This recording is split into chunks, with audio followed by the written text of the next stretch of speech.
Je m'appelle Kin Soulal et j'étais en résidence avec le Centre d'art Deux Angles et le CPIE pour réaliser un projet de territoire sur l'espace qui se trouve ici, à La Roche-Douêtre, en Normandie.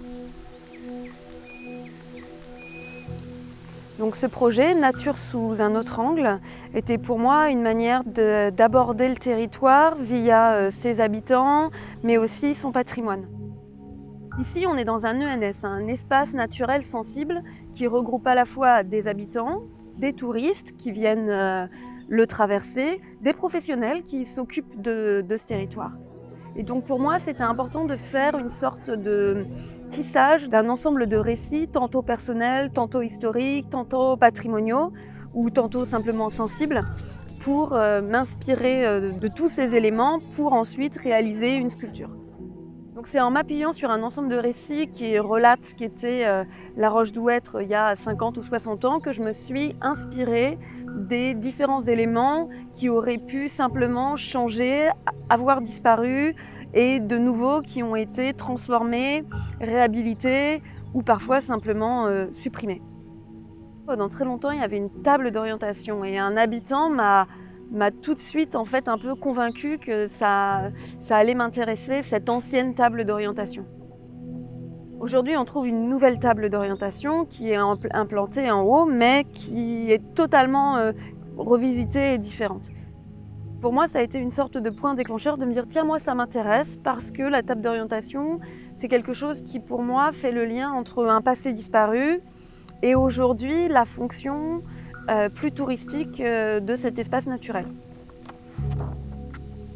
J'ai arpenté le territoire pour essayer de trouver des éléments qui pour moi feraient du sens par rapport à mon projet et par rapport à cette idée d'un élément qui permettrait à la fois qu'on le regarde, à la fois qu'il nous dirige, à la fois qui serait en lien et qui ferait beaucoup de sens par rapport à l'espace.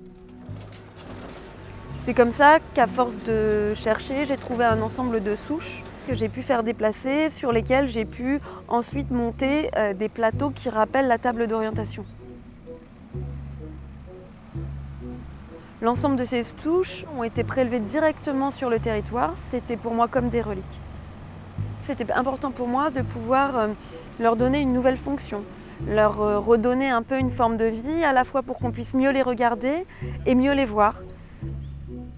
Directement sur ces souches, j'ai incrusté des plateaux qui rappellent vraiment la table d'orientation. Et ces plateaux sont composés d'un ensemble de petits motifs de différentes tailles qui font des références à la fois, par exemple, parfois à des formes d'arbres, tout simplement. Et il y a d'autres éléments qui sont peut-être un peu moins évidents, comme des formes plutôt étoilées, qui rappellent en fait la rose des vents, tout simplement, qu'on trouve souvent sur les tables d'orientation et qui pointent le nord.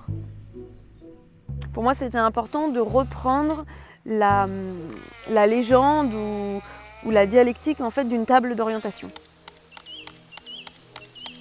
Après, il y a d'autres éléments qui rappellent simplement en fait, les balises. C'est-à-dire que quand vous vous baladez en tant que randonneur, bien entendu, vous êtes aiguillé par un code couleur qui vous dit prenez à droite, montez en haut, etc.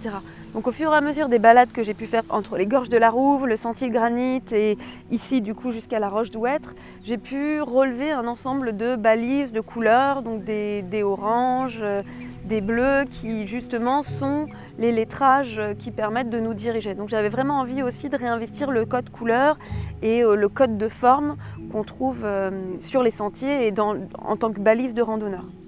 Les résines transparentes permettent aussi de voir la souche par transparence et permet de se rendre compte qu'en dessous, il y a toujours un arbre et toujours un bois.